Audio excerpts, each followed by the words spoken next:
భారీ వర్షాలకు హైదరాబాద్ నగరం తడిసి ముద్దైంది. రోడ్లు, లోతట్టు కాలనీలు చెరువులను తలపిస్తున్నాయి.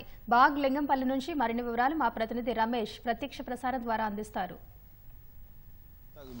నగర వ్యాప్తంగా ఈరోజు ఉదయం నుంచి కూడా భారీ వర్షాలు కురుస్తున్నాయి. ఇప్పటికే పలు లోతట్టు ప్రాంతాలకు సంబంధించి కూడా నీరు భారీగా చేరడంతో కూడా స్థానికులు అయితే తీవ్ర ఇబ్బందులు అయితే గురవుతున్నారు. ఇళ్లలోకి నీరు చేరడం, తర్వాత నీరుకు సంబంధించి కూడా తొలగించే ప్రయత్నం వారి కాలనీవాసులు అయితే చేస్తున్నారు. ఈ సబ్ కూడా కృష్ణానగర్ ప్రాంతానికి సంబంధించి కూడా నిన్న కురిసిన వర్షాలతో పాటు ఈరోజు ఉదయం సమయంలో ఉదయం 5 గంటల సమయం నుంచి కూడా కురిసిన భారీ వర్షానికి నీరు భారీగా చేరిందని చెప్పి కూడా స్థానికులు అయితే చెప్తున్నారు. అదే సమయంలో అక్కడి నుంచి వెళ్తున్న ఒక వాహనదారుడు కొట్టుకుపోయే వరదకు సంబంధించి కూడా కొట్టుకుపోతుండగా స్థానికులు వెళ్లి అతన్ని కాపాడడం జరిగింది. అయితే ఈ రోజు నగర వ్యాప్తంగా కూడా భారీ వర్షాలు కురుస్తాయని చెప్పి కూడా వాతావరణ శాఖ ఇప్పటికే ఎల్లో అలర్ట్ కు సంబంధించి కూడా వాతావరణ శాఖ అలర్ట్ చేయడం జరిగింది. దాంతో పాటు ఇటు అధికారులను కూడా అప్రమత్తం చేస్తూ వాతావరణ శాఖ ఎప్పటికప్పుడు కూడా అధికారులకు సూచన ఇస్తుంది. అయితే ఈ రోజు నుంచి ఈ రోజు తర్వాత మరో 2 రోజుల పాటు కూడా భారీ వర్షాలు కురుస్తాయని చెప్పి వాతావరణ శాఖ అయితే వెల్లడించడం జరిగింది.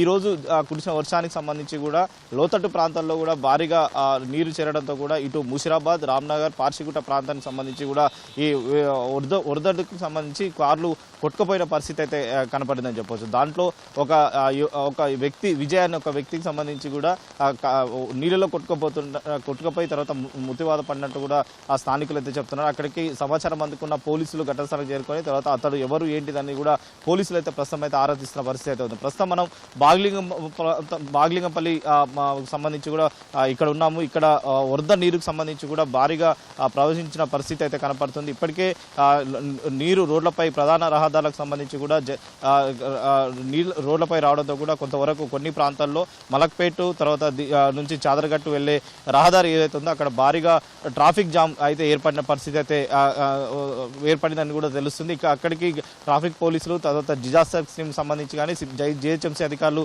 ఆ ఘటనా స్థలానికి చేరుకొని ఆ నీరును పూర్తి స్థాయిలో తొలగించిన తర్వాత వాహనాలు అయితే పంపించే ప్రయత్నం అయితే చేస్తుంది. అయితే ఈ 2 రోజుల పాటు భారీగా వర్షాలు కురుస్తాయి కాబట్టి నగర వాసులకు సంబంధించి కూడా అత్యవసరం అయితే తప్ప బయటికి రావద్దని చెప్పి కూడా అటు ప్రజలను అయితే అధికారులు అయితే కోరుతున్న పరిస్థితి. ఇప్పటికే టోల్ ఫ్రీ నెంబర్లకు సంబంధించి కూడా ఏదైనా అత్యవసర సమయంలో అవసరం ఉంటే ఖచ్చితంగా ఈ టోల్ ఫ్రీ నెంబర్లు ఏర్పాటు చేయాలని చెప్పి ఇప్పటికే జిహెచ్ఎంసీ అధికారులకు సంబంధించి కూడా ఒక కంట్రోల్ రూమ్ లో నెంబర్లు అయితే ఏర్పాటు చేసిన సంగతి తెలిసిందే. అయితే వాటిలో చెట్లు విరిగి పడడం కానీ తర్వాత ఏదైనా నీరు నిలిచిపోయినట్టయితే వెంటనే ఆ నెంబర్లకి కాల్ చేయాలని చెప్పి కూడా అధికారులు అయితే కోరుతున్నారు. ఇప్పటివరకు జిహెచ్ఎంసీ అధికారులు కూడా ఉదయం నుంచి కూడా జిహెచ్ఎంసీ సిబ్బంది కానీ డిజాస్టర్కి సంబంధించి కానీ ట్రాఫిక్ పోలీసులు కూడా ఉదయం నుంచి కూడా విధుల్లో ఉండి తర్వాత ట్రాఫిక్ అంతరాయం కలగకుండా కూడా వాహనదారులకు ఇబ్బంది లేకుండా కూడా ఒక పక్క చూస్తున్నారు. ఈరోజు కురిసే వర్షానికి చాలా ప్రాంతంలో కూడా మరికొద్దిసేపట్లో కూడా వర్షం కురుస్తాయని చెప్పి వాతావరణ శాఖ అయితే తెలుస్తుంది. కొన్ని ప్రాంతాల్లో ఇప్పటికే చిరుజల్లులు పడుతున్న పరిస్థితి అయితే ఉంది. కొన్ని ప్రాంతాల్లో కూడా ఇంకా భారీ వర్షాలు అయితే కురుస్తుంది. అయితే లోతట్టు ప్రాంతాలకు సంబంధించి ఎవరైతే ఉన్నారో వారు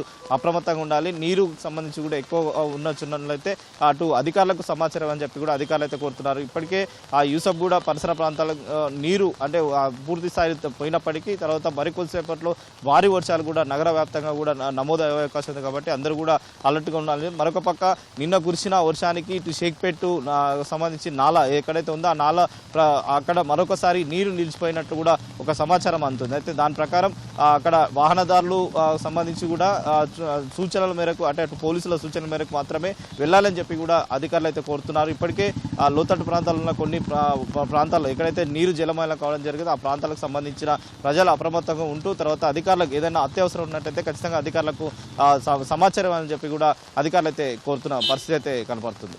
ఓటు స్టూడియో. ధన్యవాదాలు రమేష్. रुको रुको रुको रुको